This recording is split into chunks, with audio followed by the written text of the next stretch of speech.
Hey, paisanos! Welcome to That Game Rules, a subpar retro podcast where every week we break down an old video game and relive our childhoods through the magic of nostalgia.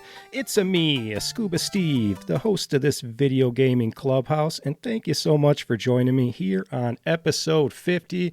We're going to get some clapping going.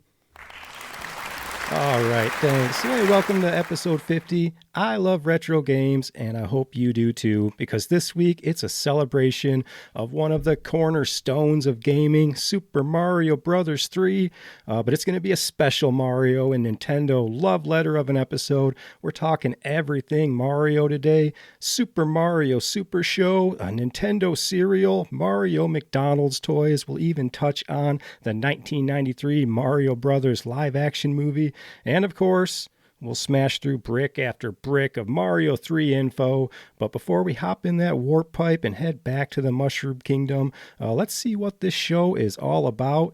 Every week, we head back to the playground, we spend recess talking old movies, cartoons, retro toys, and games. Then we'll dig into Mario 3. We're going to go over the vitals, the box art, characters, levels, secrets, music. We'll check out some comments and reviews, and a whole Toad's treasure chest of other goodies.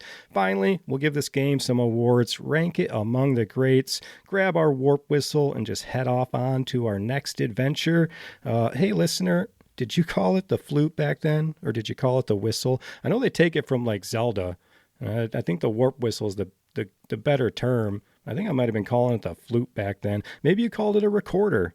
I used to play a mean hot cross buns back in my elementary days. I also dabbled back then. I played the ocarina. I played some plastic guitars.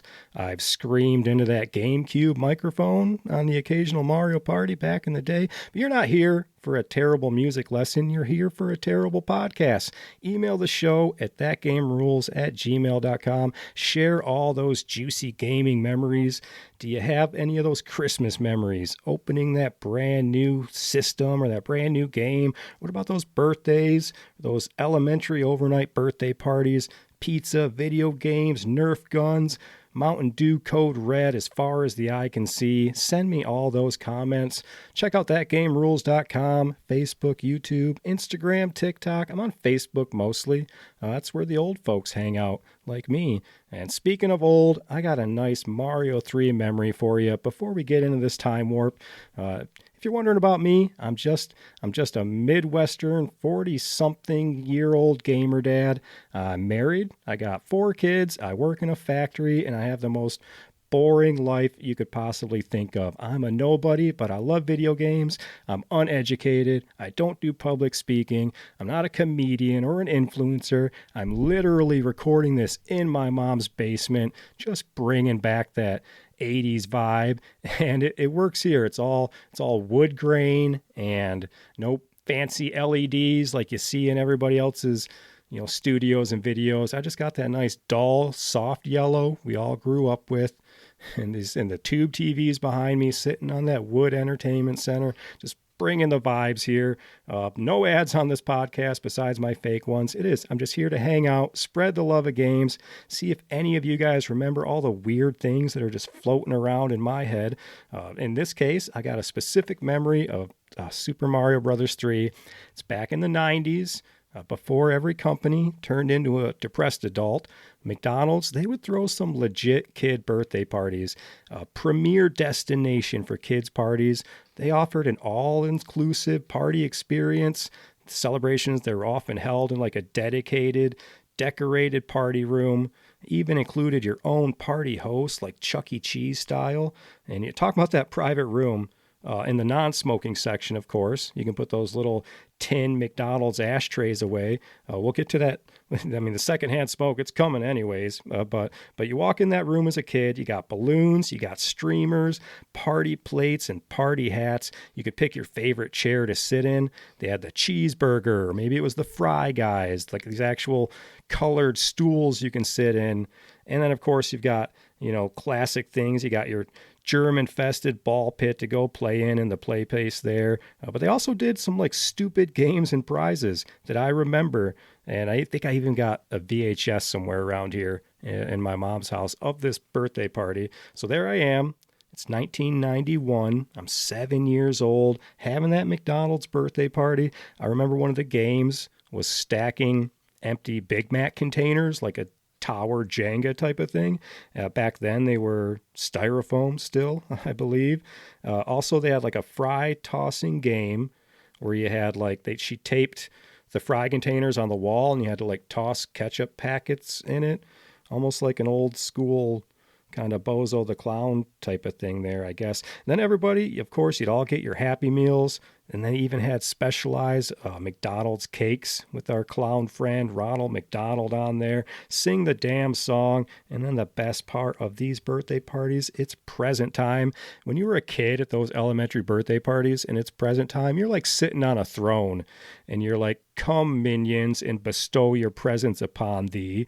And if you were like me as a kid, you knew the dimensions and weight of those gifts you wanted. If you wanted an NES game, you know what that shape was going to look like. Our parents weren't creative enough back then to like put a box inside a bigger box. The 80s parents, they didn't care. So I knew what that shape was. And then of course it passed the old Lego test. Shake your box, see if it's Lego or not.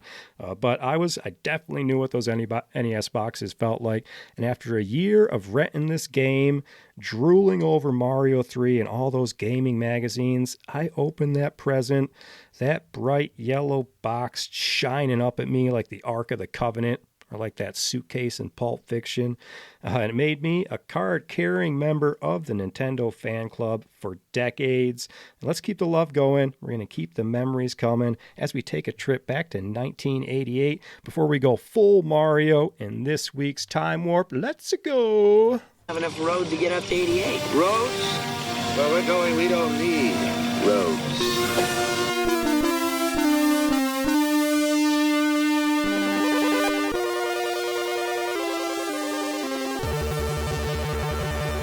Guys, gals, I've got way too much Nintendo and Mario stuff to go over today. It's going to be a good time. Welcome back to the 80s, a time for big hair, big shoulder pads, and if you're a kid on a Saturday morning, you're going to need a big cereal. Nintendo, it's for breakfast now. Nintendo, it's a cereal. Wow! Nintendo, Super Mario Chunks. Nintendo, in a fruit-flavored crunch. Nintendo, here's Zelda too. Nintendo, it's very good news. Nintendo, you just can't lose. Nintendo cereal system is a super part of this nutritious breakfast. Nintendo, 2 cereals in 1. Wow! You know, part of a complete breakfast, my ass. Those commercials, they always showed your bowl of cereal with like fruit and like orange juice and toast and all these things around it. Were any of your parents making you that crap back in the day? You were just pouring your own cereal, going to town. But the Nintendo cereal system, released by Ralston Cereals in 1988, it was a 2-in-1 breakfast experience themed after the most popular NES titles of the era.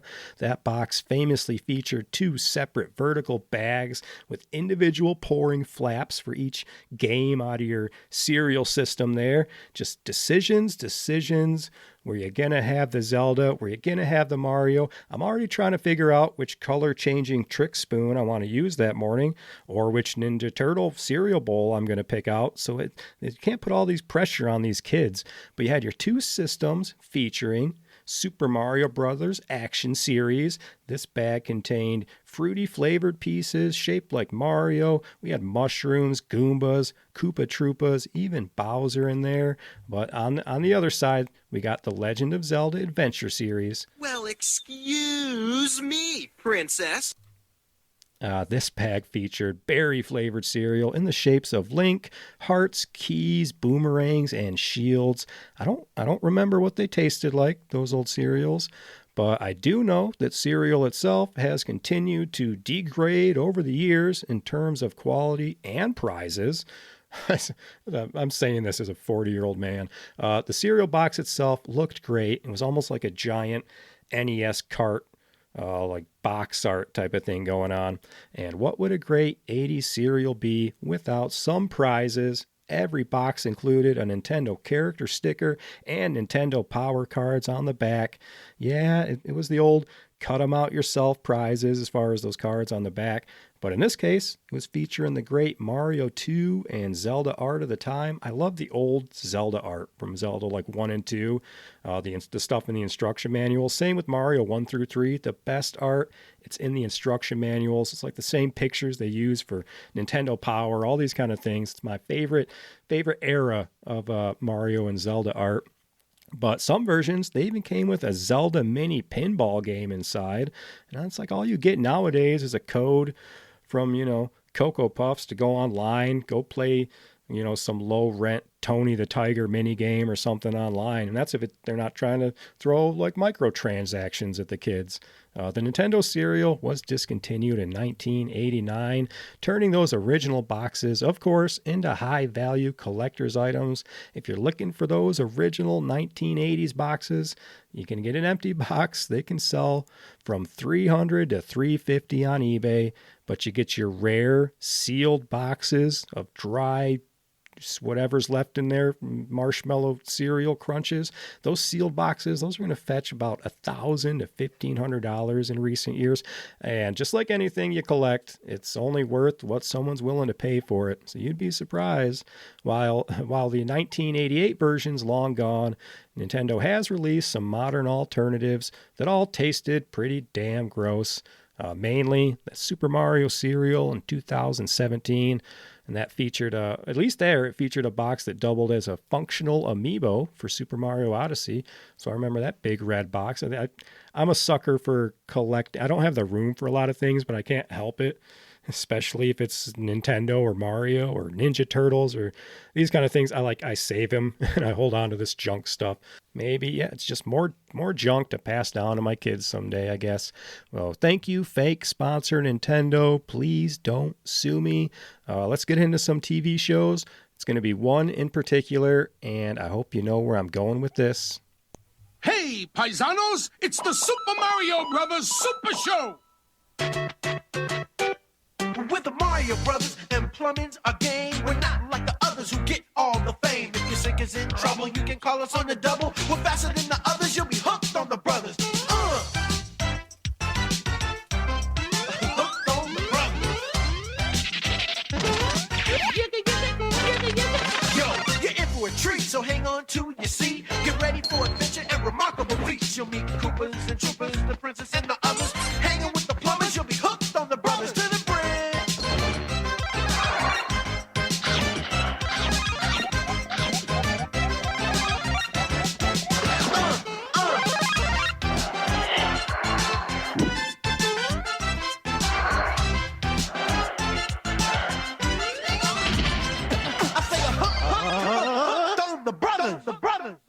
I'm hooked on the brothers. The Super Mario Brothers Super Show, airing in 1989. It's your hybrid live action and animated television series based on the Mario Brothers and the cartoon, mainly featuring stories and characters from Super Mario Brothers 2.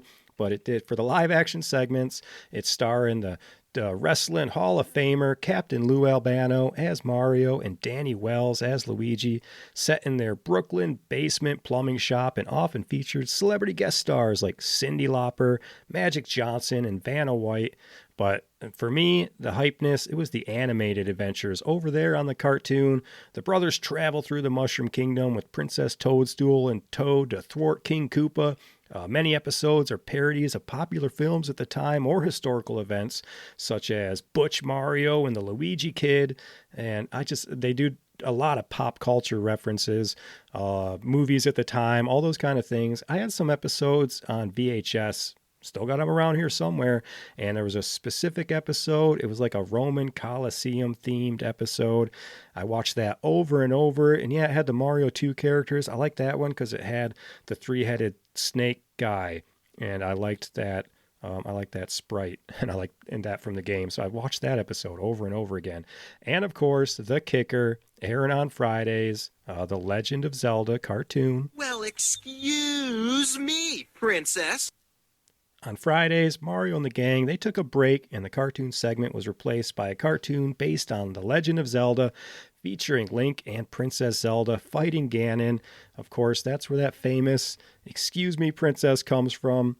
And I think they say it at least once every episode. I know I've done these kind of time warps before, but I like talking about these shows. Try to add in some new facts over and over. The show featured that iconic music. You heard it at the beginning, the Mario Brothers rap. And then it's got the closing theme, Do the Mario, where Lou Albano performs his signature dance. But let's talk about some of the top-rated animated episodes that they showed. They had the Unzappables. This is what I'm talking about, where it's not quite adult enough for, I think, adults to enjoy it, like kind of they make cartoons and movies nowadays, but they were referencing like adult shows and movies to then put onto the kids' cartoon. So they had the Unzappables, widely considered one of the best for its imaginative premise, where Koopa and his minions become untouchable style mobsters, like Goodfellas type of episode. Then we had On Her Majesty's Sewer Service. That was a high action, like a James Bond parody. And that's where Mario and Luigi, they're secret villains. And then it also has like a weird Wheel of Fortune nod with a character named Vampa White. So more references for you. As a kid too, I never knew like episodes of TV shows had names and titles. We've also got The Bird, and that's the series pilot, and that's always seems to be like a fan favorite. That's definitely heavy on the Super Mario Bros. 2 game mechanics, because it also has Birdo as a central character who mistakenly kidnaps Toad. Then we've got Bad Rap, famous or infamous for its rap and Koopa persona and dialogue performed almost entirely in rhyme. It's often cited as being so bad it's genuinely good. One of those so bad it's good. Just the 90s. They got the big clocks on and the backwards. You get it. Then we got Koopenstein. I love some horror stuff. Classic horror parody where King Koopa takes on the role of a mad scientist. It's like a Frankenstein-themed adventure there. But the true 80s weirdness comes in the form of some of those memorable live action and crossover segments. We had Slime Busters, a parody of Ghostbusters featuring Ernie Hudson, where he helps the brothers clear a slime ghost from their apartment. They were not about to use that term, Ghostbusters, so he's a slime buster. He still kind of got the outfit on in that. Then we had Star Koopa, a Star Wars parody featuring Darth Koopa and a ship called the Flying Pizza. No Pizza the Hut in that one.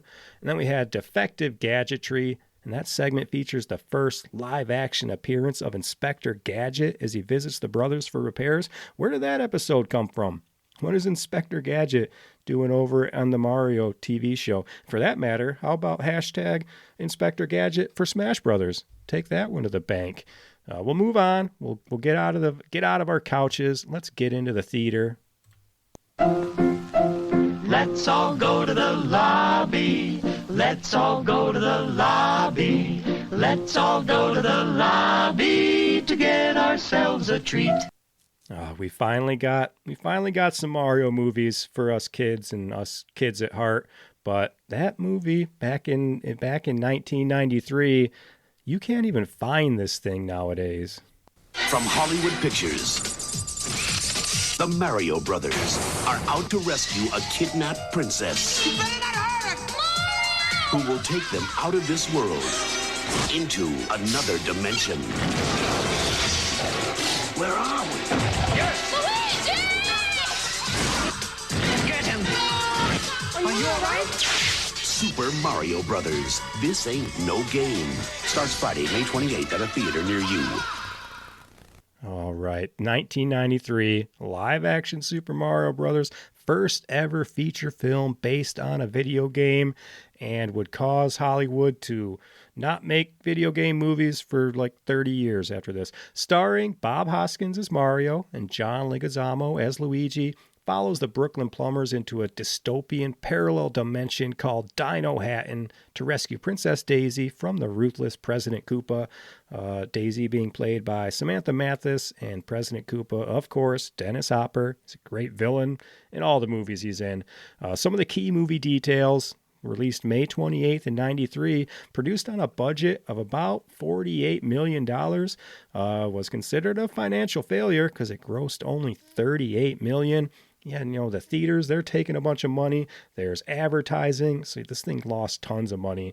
Famous for being a a cyberpunk fever dream that barely resembles the Nintendo games at all, from lizard human evolution theories to neon drenched dystopias. The film is packed with baffling moments that have since earned it a massive cult following for its unique production design and ambitious practical effects. And despite negative reviews at release for being like a dark, bonkers departure from the source material, it of course has a huge cult following now. And that's all Hollywood talk for you need to be on mushrooms to enjoy this movie. The Mario ones, maybe. It really fits 90s action movies. If you take the Nintendo connection, the Mario connection, or I guess the lack of connection, if you take that completely out of the picture, it could have just been another wacky sci-fi movie like Demolition Man or Total Recall or any of these things. But that Nintendo letdown hurt as a kid. I feel like even to this day, it's like just walking out of the theater just confused. I was like, I know I'm supposed to like this. What am I feeling? So for the cast, we got Mario. That's Bob Hoskins. I know him mainly from Who Framed Roger Rabbit. Maybe some of you young kids, you know him as Santa Claus in Elf with Will Ferrell. And then we've got Luigi Mario. That's John Leguizamo. And I don't know why I always think of a movie. It's called To Wong Fu, Thanks for Everything, Julie Newmar. I don't know why I know that movie as well. I enjoy that movie. I think I saw that movie in the theater with my dad and my sister, Kelly. If you did we see that in the theater? Text me and you tell me if you remember To Wong Fu. It's got what's his face, Denzel Washington and Patrick Swayze, and they're all dressed like women. And I haven't seen that movie in decades, but it's probably enough to get canceled if it aired today. We got President Koopa, that's Dennis Hopper, bad guy in tons of movies. Speed and Waterworld come to mind to think of a few. And then Princess Daisy, that's Samantha Mathis, notably replacing Princess Peach as the lead heroine. But Daisy's fine. Daisy was like the OG, or like the Game Boy princess. She's all right. But she's coming in from movies like Broken Arrow, I think. She's in that with Christian Slater and the Grease, John Travolta. That's it. Then we also got Toad, just portrayed for some reason as a street musician, and then he's de-evolved into a Goomba, and none of it makes sense. But anyway, if you want to watch it, good luck, because the film is famously unavailable for digital streaming or rental on major platforms like Netflix or Prime Video or anything. Go look. It is nowhere, reportedly due to Nintendo's preference to distance itself from the film. There's another film they distanced themselves from as well. But to watch this one, you typically need physical media.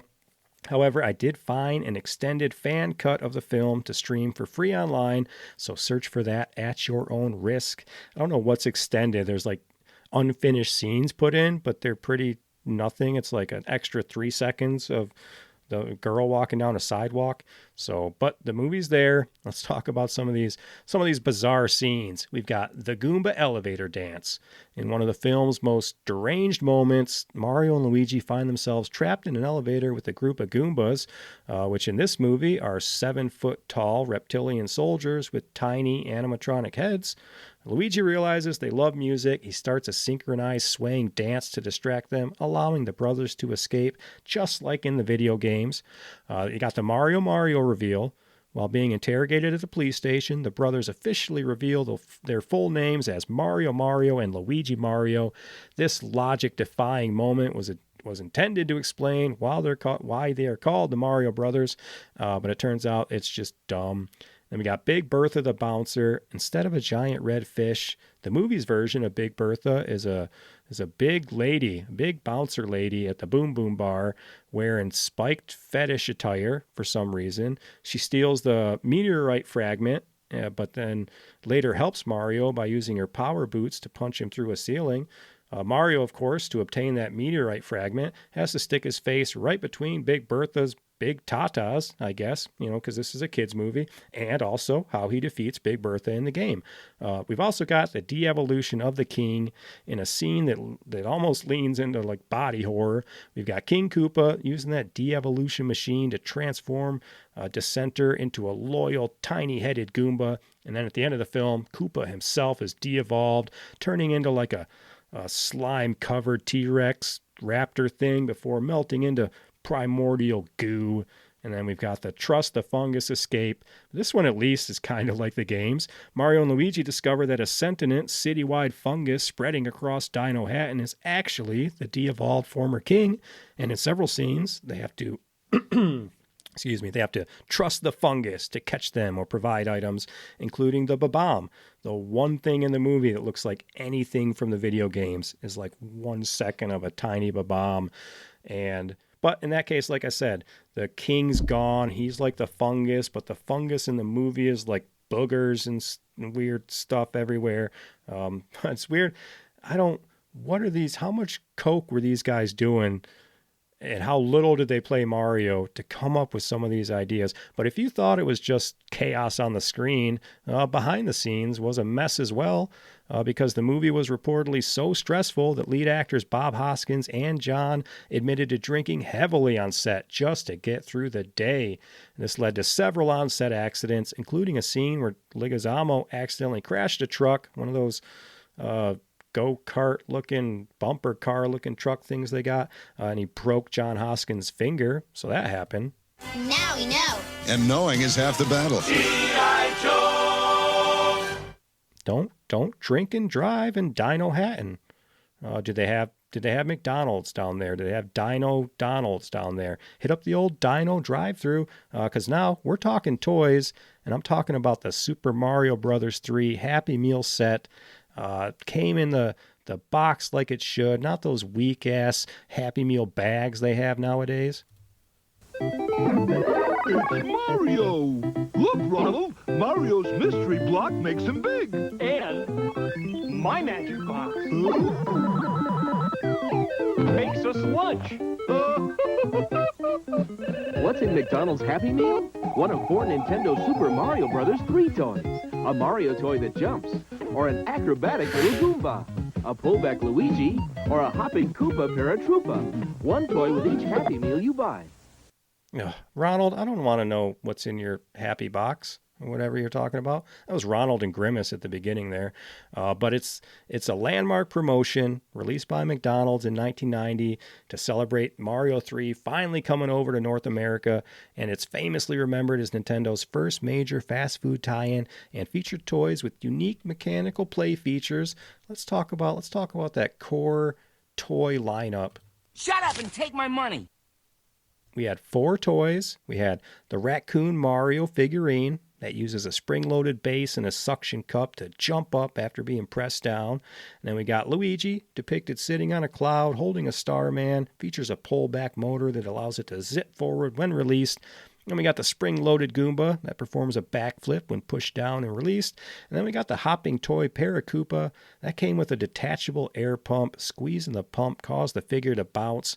If you're looking to collect these, they're out there, not too much, just as much as any other kind of McDonald's toys if you're into those.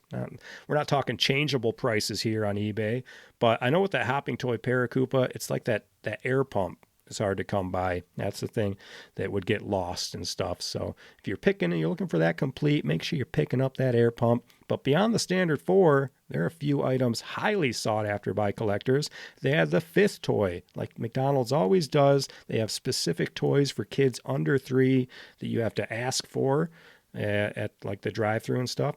This one was a Mario again, but it was just a softer, hollow plastic Mario without the spring mechanism. So just another kind of rubber raccoon Mario. But the promotion featured several box designs. It had Desert Land, Island World, and Skyland. But the Pipeland box was a West Coast exclusive and is significantly rarer today. Like I said, getting that soggy Happy Meal bag as a kid was always disappointing. You wanted that box. You wanted that little meal box all to yourself. And while these vintage sets often sell for $20 to $50 on sites like eBay, prices can reach over $100 for mint condition factory sealed sets. I've even seen people with that full display case, like straight out of the McDonald's. So you got the background and everything, and that is a nice looking piece. Put it in the collection right next to those complete in-box copies of Super Mario 3, which we're going to take a look at. Take a look at that box art right now, and then we're going to get into a lot of Super Mario Bros. 3. Let's hit it. Now, I know you love video games, and I asked the clerk which is the one every boy wants. You got me. Oh, yeah. Back to 1988 in Japan for these guys. The game released, let's see, 1988 Japan, 1990 North America, 1991 Europe. That's kind of how it always goes. But looking at this box art, you heard me describe my memories of that bright yellow box, a cover every gamer should recognize. It's those Blockbuster days, or those family video rental stores that you might have had with the room with the curtains in the back. But you'd walk into the gaming section of these video rental places, and you would see just a wall of yellow and raccoon ears as far as you could see. And if you were anything like me, you would know from across the store if there was enough shadow behind that display box to actually have a game case behind it. It's like it's depressing to think of those thousands upon thousands of empty video game boxes that just ended up in those Blockbuster dumpsters. Just makes me a sad panda. Maybe you were lucky enough to get the last one on that shelf of 100, or did you pull some of my moves? Did you pull some of the tricks out of the scuba pocket here? Did you go up to the counter and bug the clerk to check the drop bin, even though you asked them to check it 5 minutes ago? Sometimes, before the employees would put the games away, they'd have a stack on the counter ready to go back on the shelves. I'd go search that one, see if one of them just came in there. There were some times where I did that, found the thing I was looking for, and it's like you won the freaking lottery there. And finally, on the rentals here, the most classic of video game rental moves, taking that game you want that you're not checking out that day and hiding it behind some random movie or game, hoping the workers were too lazy to catch it. Maybe it'll still be there when you come back Friday with the funds to check that thing out. And yeah, maybe you had some past fees due on the account still. You gotta sweet talk that cashier to let you just let it go another week. Let me get this game. Warping back to that yellow cover, there were a couple of variants over here, commonly referred to as the Left Bro variant. You can find copies out there with the Bro font on the left side of Mario's head, as opposed to the right side as God intended. It's one more item for collectors to hunt down if you just have to have all those variants. It's right up there with collecting all those 5-screw black box NES games from back in the day. Lastly, for the art, it's getting fancy over there in Japan. As usual, they go full cartoon show cover art featuring Mario, all the Koopalings, the Mushroom Kingdom, all packed onto that little Famicom cart label. It can be dense. There can be a lot going on some of those covers. Think of like the smaller Super Mario Land covers for the Game Boy where they just pack everything into those. I prefer, in my case, just that big raccoon Mario I grew up with. Call it nostalgia, but I think it does look really good next to 1 and 2's art. Like you've got your Mario 1 black box with his little 8-bit Mario flinging his fireball. And then you go number 2, it's got the light blue, and you got the big cartoony Mario with his turnip. And then number 3 is yellow, Mario and his raccoon tails. It just really shows the evolution of Mario through the years. And we'll check out those years now with some history. Hopefully, history, it's not as boring as Mario is missing. So let's get into it. We're back in the 80s. Let's head on over to the land of the rising sun, but not that angry sun level yet. I'm talking about Japan, because the gaming landscape over there and the culture over there in general, it's quite different. It was quite different back then, and it was inevitable that the gaming landscape itself is going to go through some growing pains. Nintendo, they'd set the scene on fire with that Famicom and the release of Super Mario Bros. 1, followed up quickly by Mario 2 on their Famicom Disk System in 1986. Now remember, we're in Japan. Mario 2 in Japan is not our Mario 2. They got the real Mario 2. It's what we refer to over here as the Lost Levels, while we got the reskin of Doki Doki Panic. Nintendo of America thought Japan's Mario 2 was so hard that people would essentially stop gaming forever. The decision was made to switch to an easier game. Nintendo had also developed a decision in history I stand by. When we're talking about that Doki Doki Panic, without that reskin of that game, we would miss out on so many designs and gimmicks that have just become a staple of the Mario series. Think of Shy Guys, think of Birdo, think of the Arabian themes, the desert stuff. It all kind of came out of Mario 2, the pyramids, all that. You can check out that Mario 2 episode in the back catalog there if you want some more info on Doki Doki Panic. So the real Mario 2, the Lost Levels, it'd be a success in Japan. They like that stuff over there. But it was considered almost like DLC or almost like an add-on. The Lost Levels, very little changed in graphics, levels, sprites, enemies, and items. It was just a continuation of Mario 1.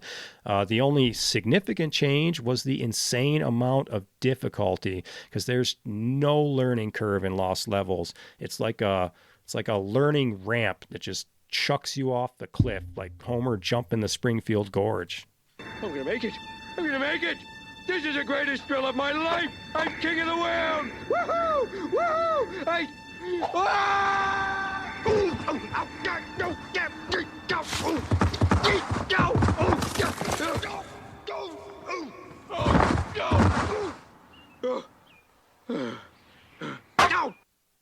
See, that's what it felt like.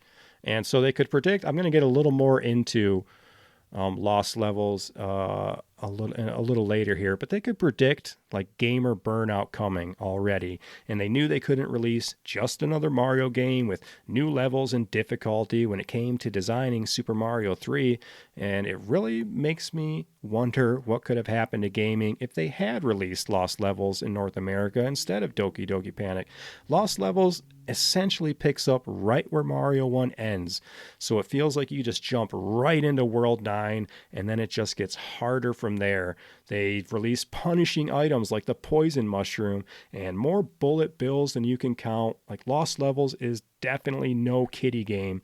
My first experience with that came on Super Mario All-Stars, just like everybody else over here, and I had no idea that was a full game release in Japan.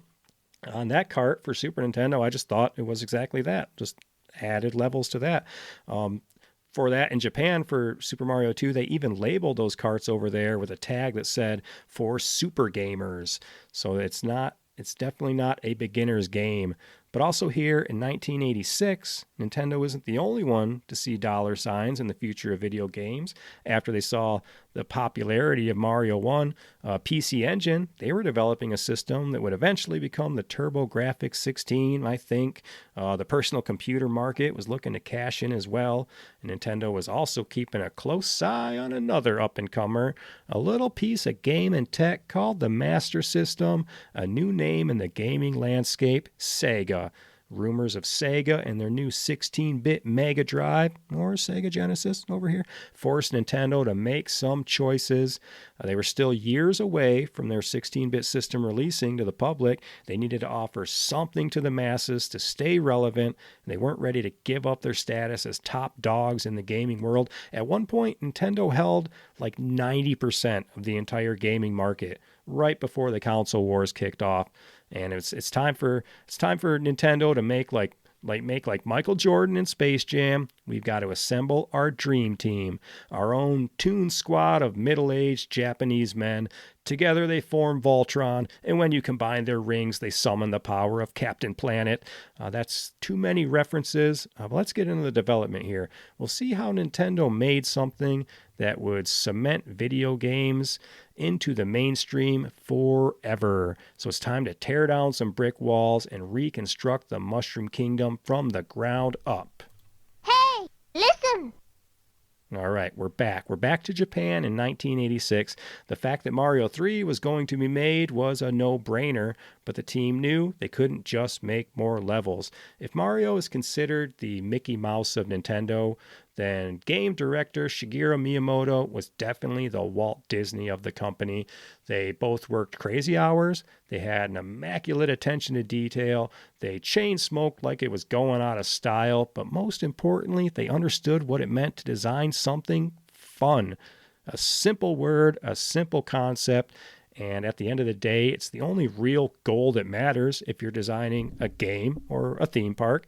So the Famicom was dominating in Japan. And I'm going to try, when it comes to Shigeru Miyamoto, Shigeru, I try to say it. I feel like if I try to pronounce it the way I see in like videos and these things, I'll come off almost like racist, like a fake Japanese accent. But I try. I'm just trying to learn their names out of respect for these guys. So the Famicom was dominating in Japan. That's the NES of the East. And that title, the Famicom, being a combination of the words family, computer, a portmanteau, if you will. The system itself looks like Nintendo was having a fashion crisis. It's got like red trim. It's top loading. It's got like side storage for your game pads, as they call them. But just give me my big, dull, gray box anytime. I like my Nintendo. The tech was growing fast. Chip prices were down, and Nintendo was starting to realize what they could really pack into those little carts. With all this knowledge and new advancements, the decision was made to do a complete overhaul for Super Mario Bros. 3. The Famicom, they made like a disc expansion for it, and not like a CD disc. I'm talking about like little floppy disk things. They needed that tech for Super Mario 2, but then the tech just kept growing. Like I said, chip prices went down. They realized they could go back to these carts, pack tons of more memory and all these things onto these carts. So take everything you know when it came to making this new game. We're going to take all that stuff from Super Mario 1 and the Lost Levels. We're going to chuck it into the nearest warp pipe, because every single character, background, enemy, all the moveset, the power-up, levels, every aspect was getting an upgrade. We had new tech abilities like screen splitting, new ways to scroll the screen. You can stack sound clips. You can do more things with the sound. It's all coming together to give us kids a new way to game we had never seen before. One of the first new ideas presented was to switch up the camera placement to a more isometric view. Think of something like Qbert, or like they also wanted to go with like an overhead view like Legend of Zelda. That idea was quickly scrapped based on how hard it is to tell where you're landing, your jump on those isometric, unless you've got a good shadow to control. Based on some Mario Party mini games and games like Super Mario 3D Land, I can agree with that. I don't really like isometric platforming. Plus that ISO view, it's all diagonals, and those can be iffy on that D-pad if you don't have a joystick. They wouldn't completely ditch the idea. They liked that overhead idea. That would eventually become the overworld maps. And when I think of Super Mario 3 and the millions upon millions, probably billions by now, of people who have played this game, generations of families for decades now have been playing this game that was originally developed by about 10 people. I think 11 people have the credits. I've seen it say, 20 to 30 worked on it. But it's weird when I think of these games. I don't know why I picture like hundreds of people. Even now, indie studios, you'll get one guy make a great indie game, or like I think 6 people made Among Us, and now they're living the sweet life. But just it blows my mind that it's just 10 to 30 people in an office creating something that's going to last centuries. This game will be. It's like this game is in like time capsules and these kind of things all over the world. It's such a part of human culture now, not just video game culture, not just Japan culture. This is like humanity we're talking about. I'm getting out of it here. So for 2 years, that small group at Nintendo R&D4 developed this, working through the night, hand drawing map after map for level design.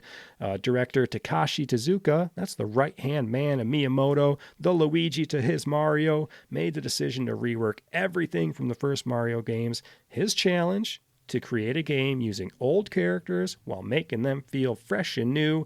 His ingredient list to cook up a nice peaches cake of a video game we'll go over right now. Number 1, appeal to all players. To help out those young or inexperienced for this game, they packed the early parts of the game with tons of coins, 1-ups, items, all these things so the player could stock up enough to make it through those tougher end levels. That's what a learning curve is. Like that's, easier at the beginning, stock up, get to those hard parts later. Number 2, flesh out that 2-player mode for the players, allowing friends and siblings to compete together to take down the Koopas, as opposed to just taking turns when dying in Mario 1. Now you can take turns after every level. After you die, you can, hit select if you're playing 2 players and they walk past your token. It goes into that old Mario arcade game. I'll talk about that later. I just remember specifically doing that as like a troll, and like beating, maybe it was even my sister or something, and just stealing their lives, whatever it was. Just playing with siblings in general.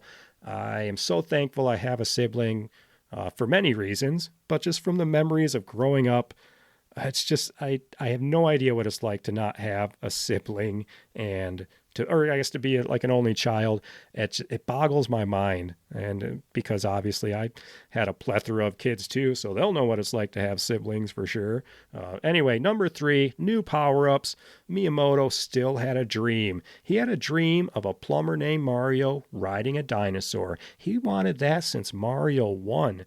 But the hardware specs, they'll force him to wait just a little longer for that dino friend. Instead, the idea was presented to transform Mario instead.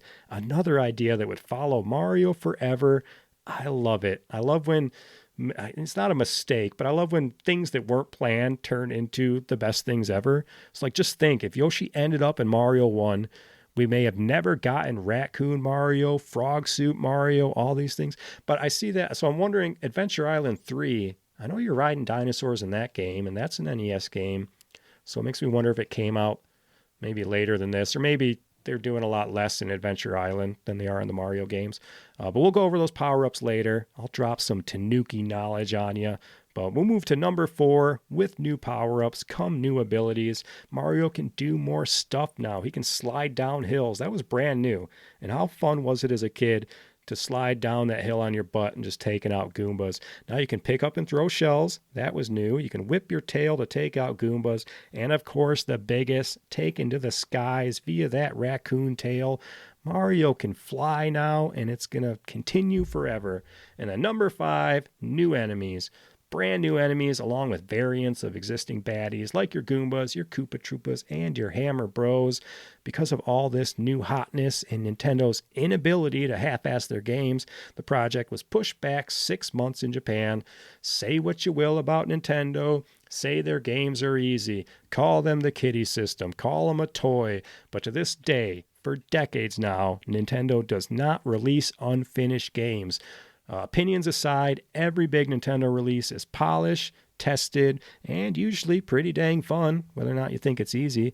It's Miyamoto's method of encouraging his team to share new ideas and concepts. With him, it's always a fun new gameplay mechanic first, develop the game second. But also at this time, after Mario 1, you had a couple of nerds. They started work on a PC port for this. They had to invent new program. Like back in PC gaming, you couldn't scroll. It was like this janky, weird FPS type of thing, so it wouldn't scroll smooth. So these guys wanted to port this game. They invented a brand new program to enable this these computers to now kind of scroll like you do in a video game. They redid the whole game. After some demo stuff, they sent the thing to Nintendo, offered to port it over to PC, and Nintendo, not interested. They want nothing to do with computers. So these guys enjoyed what they did making this port and liked the program they made on the computer. So they decided to go off and form their own team, which would become id Software.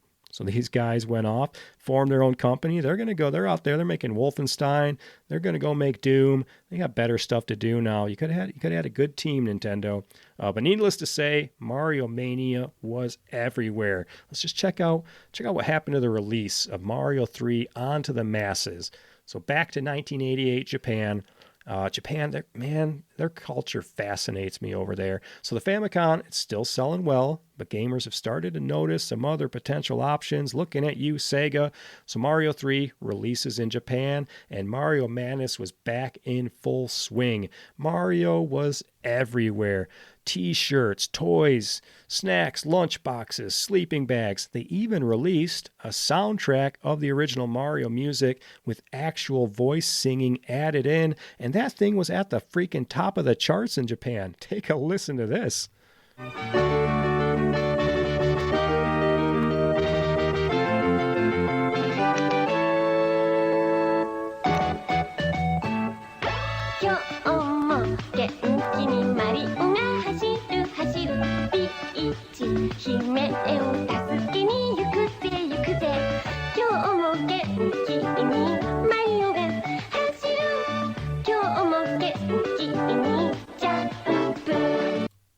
That's a real thing you just heard. Wasn't a fever dream or anything. So Japan, they're over there smashing coin blocks, flying around with their raccoon tails, and the rest of the world is forced to just sit back and watch like a sad, hungry puppy stuck outside during a rainstorm, looking in at everybody sitting by the fire in there. Just picture that, get sad about it. So in 1988, during the release of Mario 3, the world hit a chip shortage. Apparently not a new issue. The tech was growing fast. Everybody wants these chips. We got all sorts of stuff we're making. It's bad timing for Nintendo, and it forced them to delay a couple of their hotly anticipated North American releases, like Super Mario 3 and The Legend of Zelda 2, Adventures of Link. Zelda 2, you're getting an episode eventually. You can bet your rupees on that. And it looks like I got to do a Star Fox 64 episode like ASAP. Side note or tangent, where did Nintendo go with that shadow drop? We got a new Star Fox game, a remake of Star Fox 64. Of course, the internet, they're going all Sonic movie on it. They don't like any of the new designs for these characters. I'm fine with it. I'm ready to play it. So yeah, I gotta get a run through a Star Fox 64 in so that I can go play that remake. But anyway, keep it moving. Like most things in life, with that chip shortage, one warp pipe closes and another one opens. While waiting to get caught up on those chips, Universal Studios over here in America, they approached Nintendo of America about a potential crossover, a term that has haunted Hollywood ever since 1993. Universal wanted to make a video game movie, but this is earlier. We didn't have Mario live action yet. So that was, again, a phrase that up until recently would have sent Hollywood shareholders running for the hills, whatever those big hills are with their fancy houses on it. But this is, again, pre-Mario movie 93, so Nintendo, they were interested. And then they mentioned Fred Savage, and Nintendo gave him the old, "You son of a bitch, I'm in." The movie is, of course, The Wizard, heavily inspired by real-world Nintendo gaming competitions. The movie would go on to be panned by critics, go on to become a little cult classic for us. And how dare they claim this movie to be a 2-hour-long Nintendo commercial when that's exactly what it was. It was like Nintendo had, in order to agree to this deal, Nintendo wanted full control of the script, at least essentially anything having to do with them, and then they wanted full control of all the game footage shown in the movie. Well, that makes sense. And also, they apparently wanted to just way oversell the abilities of the Power Glove. So it's a cult movie about video games made by people who had probably never even played one. You son of a bitch. So I'm going to talk more about that movie, maybe later. I know I've talked about The Wizard a lot before, but we made it. We're in 1990. The Wizard's in theaters. It's time for us North American kids to get our hands on this thing. We've spent months getting teases from Nintendo Power with inaccurate release dates. They were smart about it. They would go with like the words Mario 3, and then the next issue there'd be like one screenshot. But all we're dealing with is screenshots from Japan. It was The Wizard that gave us our first video footage, our first seeing Mario in motion. There was no internet back then. The Nintendo Power, that was my gaming, connection to the rest of the world, like a lot of us. So we got commercials on TV showing Mario. If you remember that one where all the kids stand together and it zooms out and it's just a big Mario face on the earth. So they're shoving that in our face. There's posters in stores going up everywhere. You heard my story of getting Mario 3, and I hope a lot of you have memories you cherish as well for that. Mario Madness, it's back in the U.S. We're talking games, books, magazines, movies, cartoons, comics, and merchandise, baby merchandise. Toys, toothbrushes, t-shirts, Mario underwear, even those old crappy plastic Halloween costumes at Kmart. But over here in the States, culture was still a bit different than Japan. Gaming culture, that is. Over here, video games were the devil. And not quite Mortal Kombat levels of moms freaking out quite yet, but just like when TVs were released and were going to melt everybody's brains, there were some legit concerns over what video gaming could be doing to America's youth. What's actually happening on these things? What are these guys playing? It looks violent. He's jumping on turtles. In comes Super Mario Brothers 3, and everybody just kind of shut up about it. Because it's like, on the one hand, who could not love Mario? Suddenly these moms pick up this game, and they're like, oh, And so when parents saw this cute game, not even to get on moms and their Dr. Mario kick, the parents saw this cute game and their worries were abated. The game, it was bright and colorful. The kids were having fun playing with their siblings, or not, maybe beating each other up. But 80s parents realized they were like, hey, this thing, it's kind of like a babysitter. And then the parents, they were free to go do what 80s parents do. Get perms, grow out big mustaches, smoke menthols, and watch Matlock. I don't know what 80s parents were doing. I came home when the street lights came on. And so parents back then, they were happy to ignore us kids. Am I so out of touch? No, it's the children who are wrong. But we also had some differences in our game from the Japan game because we're still dumb Americans over here. Some of them were just kind of weird. Maybe they missed it and when they were transferring it over. Some of them were on purpose. For example, the item house text. In Japan, you know how you go into a Toad item house and then you sit there for 30 minutes while he types out his freaking sentence, and then you go and you get your super leaf or whatever. In the Japan version, you can start moving as soon as you enter the house, which is weird, but I wanted to throw it in there because I don't know if anybody else gets annoyed at the typing in the Toad houses. I'm like, just give me my item. So that's a weird one. Japan's taking a shortcut there. This was on purpose. The power-ups, in our game here, we got Raccoon Mario. We hit a Goomba. We turn back to Super Mario. In Japan's game, if you're powered up, Raccoon, Frog, Fireball, whatever, if you get hit by anything, you're back to Small Mario. So they gave us a little crutch there going back to Super Mario. And another one I found interesting, Japan has like a new game plus. So it's like if you finish this game and go back and start a new game, your item bar at the bottom will be filled to the brim with P-Wings, which is, I don't know why you need those now, but I find that interesting. So we're back. We're at the beginning of mainstream video gaming. There were companies that thought video games were just going to be another fad, like the Cabbage Patch Dolls. But gaming was going from a niche hobby to becoming the epicenter of the living room. Your NES, it's going to go right next to that working TV, stacked on top of that non-working TV. Super Mario Bros. 3 itself, it's going to put a lot of NESs into people's homes come Christmas time that year. The gaming timeline only picks up pace from there, with Nintendo introducing the world of portable gaming with the Game Boy. We've got the not-too-distant release of the SNES and Sega, releasing that Mega Drive/Genesis with a certain blue hedgehog to kick in the console wars. Meanwhile, across the pond, you kids in Europe still eating paste over there, waiting for that Mario game. Mario 3 would finally release in Europe in 1991 and not be such a big deal. I mean, it was a great seller, but the thing is, the SNES was out already by then, and Sega Genesis. But the thing about Mario 3 is, even in Europe in 1991, Mario 3 was getting sales over games like Sonic the Hedgehog and stuff. So it's you guys in Europe, you're always getting things last. If Japan is the Nelson of the group and the U.S. is the Bart Simpson, then I guess Europe, you get to be the Milhouse. You just always picked last. Canada, you can be Ralph again.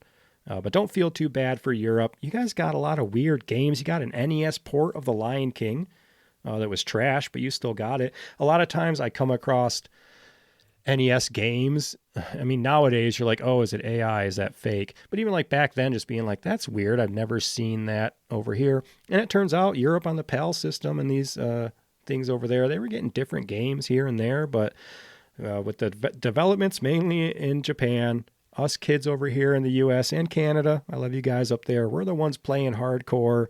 And then you've got kids in Europe kicking stuff around and drinking tea, eating crumpets. I don't know what goes on over there. But we're going to move on. We're going to talk about one of the best things about this game. Let's get into the music. We're going to open up that music box, that special item. The soundtrack, it was handled by Koji Kondo, who had some big shoes to fill for this sequel. Those shoes, of course, being his own. And also probably not big. I don't think Japanese people are known for having large feet. But this legend, Koji Kondo, I hope I'm saying that right, composed the original Super Mario Brothers theme and The Legend of Zelda. The Mario Brothers theme, that's like in space, I think. Yeah, I think we've sent a bunch of stuff in like a space time capsule. Yeah, I think the Mario Brothers theme is up in there just to show you how cultured we are. Known for his Nintendo music magician skills with Mario and Zelda, he actually had a really hard time with Super Mario Brothers 3. Dude was working solo, he's feeling the pressure, and he's just not sure how to follow up the music of the first game. He designed that music around how the levels feel to play, and he didn't want to get stuck in like a specific genre of music. And to this day, he says it was the most difficult game for him to compose. And I want you to know, Koji, that it worked. You worked that magic. I'm guessing all of you know some Mario 3 music in one form or another.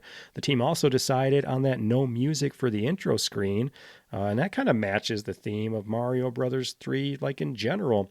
It's kind of weird how it's like so quiet and silent at the beginning of the game, but Super Mario Brothers 3 was designed and plays kind of like a stage show. Miyamoto's even admitted this.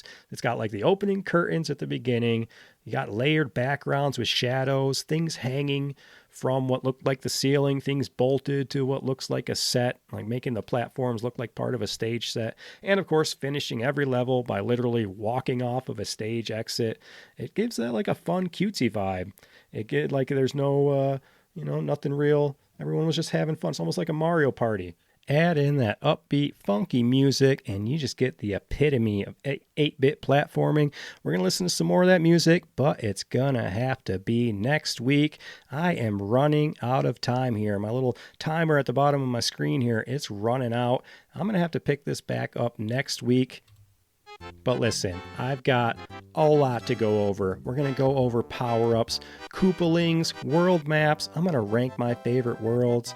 We got more Time Warp info, Nintendo Championships, Tanukis, just a whole nother Mario Love episode coming next. In the meantime, I'm going to outro this episode in the best way possible, and I will see you guys on the next episode. Thanks for listening. Sorry I got to cut this one short. I'm going to give you a lot more Mario next week. You guys have a great one. Do the Mario, swing your arms from side to side. Come on, it's time to go. Do the Mario, take one step, and then again, let's do the Mario all together now. You got it. It's the Mario. Do the Mario, swing your arms from side to side. Come on, it's time to go. Do the Mario, take one step, and then again, let's do the Mario all together now. Come on.